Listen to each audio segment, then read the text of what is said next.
자, 이번 시간에는 인수분해 세 번째 시간 기본 문제 3번을 보도록 하겠습니다. 기본 문제 3번은 인수분해인데 우리가 중학교 때 배웠던 인수분해를 복습하는 문제가 되겠습니다.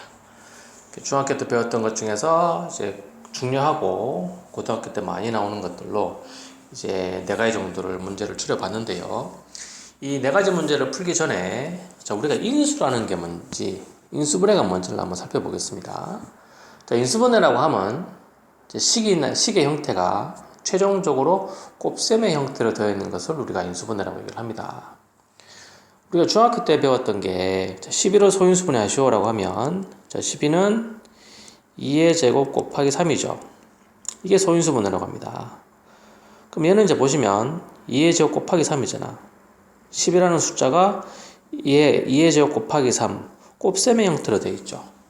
곱셈의 형태로 됐을 때 각각을 인수라고 하고요. 이 전체적인 식이 인수들의 곱으로 표현이 되어 있다.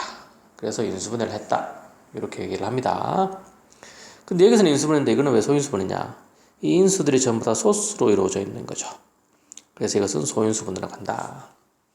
그래서 문제에서 보시면 자, x제곱 빼기 2x 빼기 8이다. 자, 이것은 이 다항식입니다. 식의 최종적인 형태가 플러스나 마이너스로 연결되어 있으면 다항식. 자, 1번은 항이 3개인 다항식이 되겠죠. 자, 이것을 인수분해 하시오라고 했습니다. 그러면 이 식을 곱의 형태로 바꾸는 겁니다. 이것은 우리가 중학교 때 많이 했었죠. 자, 공식으로 많이 여러분들이 다뤘을 겁니다. 자, 이거 어떻게 하느냐? 자, 먼저 x제곱 2차항을 x 곱하기 x로 분해를 하고요. 자, 마이너스 8은 4 곱하기 2 한 다음에 부호는 여기다가 마이너스 붙여주면 되겠죠. 그런 다음에 이렇게 대각선끼리 곱셈 형식으로 곱을 해주면 마이너스 4x, 자, 이렇게 곱하면 2x 해서 두 개를 더하면 마이너스 2x. 자, 이 부분이 이게 나와야겠죠. 가운데 있는 항이. 이게 맞으면 요게 식 형태가 제대로 갖춰진 겁니다. 그러면 이렇게 하나, 그리고 이렇게 하나, 인수가 2개 나옵니다. 그러면 x-4, 그리고 x 더하기 2다. 그래서 이제 1번 문제는 저렇게 한번 풀어봤습니다. 자, 2번 문제도 한번 보겠습니다. 자, 2번 문제는 2x제곱 더하기 7xy 더하기 3y제곱이다. 자, 이것도 보겠습니다. 자, 2x제곱은 2x 곱하기 x입니다. 그리고 3y제곱은 뭐야 이게? 이게 왜 나오죠? 자, 3y제곱은 3y가 되고요. 뭡니까? 뭐예요?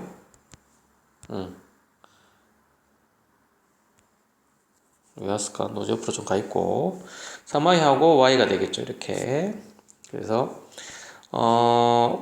이렇게 식 형태를 갖추면 자, 이렇게 곱하고 이렇게 곱해보죠. 그러면 6xy xy가 돼서 2개를 더하면 7xy가 나온다. 그러면 이 식은 자, 이렇게 인수 하나, 이렇게 인수 하나, 두 인수의 곱으로 쓸 수가 있습니다. 자, 그래서 2x 더하기 y, x 더하기 3y다. 이렇게 되겠죠. 너는 왜 생겼니? 자, 이거 어떻게 할까요? 자, 그 다음에 3번을 보도록 하지요. 3번 계속 있네. 계속 있으라고 하세요, 구석에서. 자, 3번 보겠습니다. 자, 3번은 좀 식이 기니까 이것도 한번 써봐야겠죠. 그래서 식이 긴데 이거 그대로 식을 쓰지 않고 식을 갖다가 우리가 형태를 바꿔볼 건데요. 자, 식의 형태를 계속해서 바꿔보는 연습을 좀 하셔야 돼. 우리가 이제 좀 알 수 있게끔. 그래서 이것을 어떻게 바꿀 거냐 하면 앞에 이것은 그대로 써주시고 x제곱 더하기 3x의 제곱, 그리고 뒤에 있는 요 3개 중에서 2개 있죠. 이 2개를 마이너스 2로 묶어줄 수가 있습니다. 이렇게. 그러면 x제곱 더하기 3x 그리고 마이너스 8이다. 그래서 3번 문제를 이렇게 식을 약간 바꾼 거죠. 약간 변형을 시켜주면 x제곱 더하기 3x가 반복해서 나오죠. 그래서 우리는 이것을 치환이라는 걸 이용을 해서 x제곱 더하기 3x를 t로 치환을 하겠습니다. 그리고 난 다음에 치환된 식으로 문제식을 다시 써주면 자, t제곱 빼기 2t 빼기 8이야. 그럼 이것은 자, 이것은 우리가 1번에서 했던 것과 식의 형태가 똑같죠? x 대신 t로 바꾼 겁니다. 그래서 1번과 똑같은 방식으로 하면 t-4 t 플러스 2가 되고요. 자, 이렇게 인수분해 했다고 이제 마무리하면 안 되지. 자, t는 없잖아, 그쵸? t 없습니다, 물문제에서. 우리가 만든 거예요. 그래서 만든 t에다가 다시 이것을 대입을 한다. 집어넣어 주는 거야. 자, 집어넣어 보면 t 대신에 x제곱 더하기 3x 빼기 4 그리고 t 대신에 x제곱 더하기 3x 더하기 2 이렇게 이제 끝 하시면 틀린 거야 또. 왜? 이것도 인수분해가 되거든. 그래서 눈으로 계속 보셔야 돼. 손으로 쓰고요. 손으로 식을 계속 써나가고 눈으로 계속 식을 보셔야 됩니다. 눈으로 머리로 식을 암산하지 말고 그러니까 안 되는 거야. 손으로 계속 쓰고 눈으로 계속 보면서 눈으로 계속 보셔야 돼. 머리로 계속 보셔야 되는 겁니다. 자, 이게 인수분해 되죠? 이것은 어떻게 인수분해 되죠? x, 4, 1 플러스 마이너스 그렇죠? 그러면 4x 마이너스 x 더하면 3x 나오죠? 그럼 이렇게 인수 이렇게 인수 그래서 쓰시면 x 더하기 4 그리고 x 마이너스 1이다. 자, 이것도 마찬가지죠. x제곱 더하기 3x 더하기 2도 자, x 곱하기 x 자, 플러스 2는 2 곱하기 1 대각선끼리 곱하시면 2x, x 두 개 더하면 3x 나오죠? 그럼 이렇게 인수가 되겠습니다. 그래서 쓰면 x 더하기 2, x 더하기 1이다. 해서 이것이 여기까지 해야 이제 3번 문제 이제 마무리가 한 게 되겠습니다. 자, 그 다음에 4번 보도록 하겠습니다. 자, 4번 문제는 봅시다. 자, 4번 문제는 하나, 둘, 셋, 넷 인수분해가 됐다고 생각하는데 뒤에 플러스 24가 있어.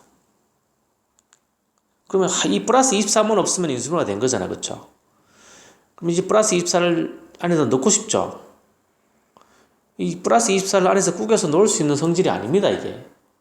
이게 그렇게 단순하지가 않아요. 이 안에 있는 게. 분배법칙이 이렇게 두 개 있으면 분배법칙을 4번 쓰는 거고 이렇게 있으면 분배법칙을 총 8번 써야 되는 거고 이렇게 있으면 분배법칙을 16번 써야 되는 거죠. 그래서 식의 구조나 형태가 이거 플러스 24 하나를 어떻게 뭐 구겨거나 찢어서 여러분들 넣으신다고 해도 금방 확 나요.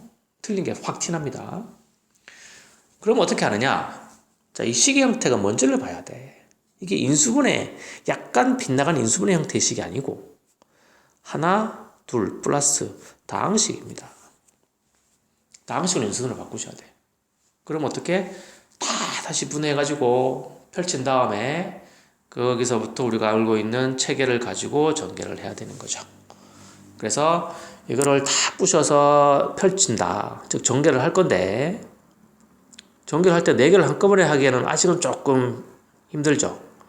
물론 확통에서는 한 번에 할 수는 있습니다. 확통에서 보시면 그 이항정리라든지 그런 식을 쓰시면 근데 아직은 뭐 그게 아니니까 그래서 우리가 4개를 한꺼번에 하기 힘드니까 2개를 나누어서 전개를 해보겠습니다. 그래서 2개 나눌 때 자, 이렇게 나눌 수 있죠.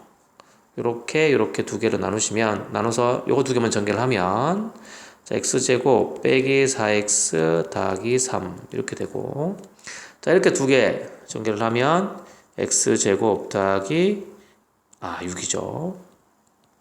6x 더하기 8 더하기 24다. 이거 다시 안 쓰겠습니다. 어차피 이건 이렇게 안 할 거니까. 자, 이렇게 하는 방법이 하나가 있고요. 자, 또 다른 방법은 자, 이렇게 하면 좀 약간 이 전개할 때 좀 많잖아, 그렇죠? 그래서 우리가 이제 이렇게 안 하고 이것을 아까는 이렇게 했죠? 자, 이번에는 이렇게 해보겠습니다. 그래서 이렇게 전개를 해보면 자, x제곱 플러스 x 마이너스 2 그리고 이제 이렇게 전개를 하면 되죠? 그러면 x제곱 플러스 x 마이너스 12 플러스 24다. 이렇게 되겠죠. 자, 그럼 이거나 이거나 똑같은 식이야. 우리가 어떻게 전개하냐에 따라서 식의 형태가 약간 바뀐 거지만 똑같은 겁니다. 그런데 이제 눈으로 계속 보라 그랬죠. 눈으로 머리로 계속 식을 감시하고 있어야 돼. 손으로 식을 쓰고 눈이나 머리로 계속 식을 감시하는데 이 식을 보니까 자, 이 공통이죠. x제곱 더하기 x가 공통입니다. 그래서 이것은 우리가 x제곱 더하기 x를 t로 치환을 하면 자, 비교적 쉽게 전개를 해나갈 수가 있다는 거죠. 그래서 이 식을 갖다가 치환을 해서 다시 쓰면 t-2 t-12 플러스 24가 되고요. 자, 이거 전개해 보겠습니다. t에 관한 2차항이죠. 2차식, 2차항 t제곱. 자, 1차항은 마이너스 12t, 마이너스 2t, 마이너스 14t. 그래서 상수항은 자, 플러스 24, 플러스 24, 48 이렇게 되겠습니다. 자, 그럼 이것도 이제 인수분해가 되죠. 자, t제곱이니까 t 곱하기 t 48을 6과 8로 분해하시면 됩니다. 그리고 마이너스 14니까 둘 다 마이너스를 붙여준 다음에 대각선끼리 곱해보면 마이너스 6t 마이너스 8t 이렇게 하면 마이너스 14t 맞죠? 그러면 이렇게 인수가 하나 이렇게 인수 하나 두 개가 나온다. 그래서 이것을 쓰시면 t 마이너스 6 t 마이너스 8이 된다. 근데 t는 원래 문제에서 없습니다. 우리가 이 t는 x제곱 더하기 x를 t로 바꾼 거예요. 그래서 이 식의 t에다가 x제곱 더하기 x를 대입을 해서 식을 다시 한번 써주겠습니다. 그러면 x제곱 더하기 x 마이너스 6 그리고 x제곱 더하기 x 마이너스 8이 되고요. 자, 여기서 이게 또 인수분해가 돼요. 요거는 x 곱하기 x. 자, 6을 3과 2로 분해하신 다음에 마이너스 6이니까 둘 중에 하나 마이너스가 붙어야 돼. 여기다 붙여주시면 됩니다. 그럼 마이너스 2x 플러스 3x 플러스 x가 나오죠. 자, 그럼 이렇게 하나 인수가 두 개가 나오겠습니다. 그래서 써주시면 x 더하기 3 x 마이너스 2. 자, 요거 인수분해한 개를 두 개로 됐죠? 자, 근데 이것은 이제 인수분해가 안 됩니다. 요건 인수분해가 안 돼요. 자, 물론 우리가 이제 무리수 범위까지 간다라고 하면 근해 공식을 써서 쓸 수는 있는데 그건 일반적이진 않습니다. 일반적이진 않고 보통은 유리수 범위까지만 인수분해를 합니다. 그래서 요거는 인수분해가 안 된다라고 보고 그대로 이렇게 써준다. 인수분해는 고동인수분해에서는 일반적으로 유리수 범위까지만 이렇게 생각하시면 되겠습니다. 그래서 이것이 4번 문제의 답이 되겠습니다. 자, 오늘 한 인수분해 세 번째 시간에는 우리가 중학교 때 했던 내용을 복습한 겁니다. 대부분 중학교 때 했던 과정을 알고 있으면 그렇게 어렵지 않게 풀 수가 있을 거고요. 혹시 조금 중학교 과정이 부족하다 이런 학생들은 자, 이 문제를 좀 꼼꼼하게 다시 한번 풀어보시기 바랍니다. 넌 아직 계속 있네. 자, 오늘 수업은 여기까지 하도록 하겠습니다.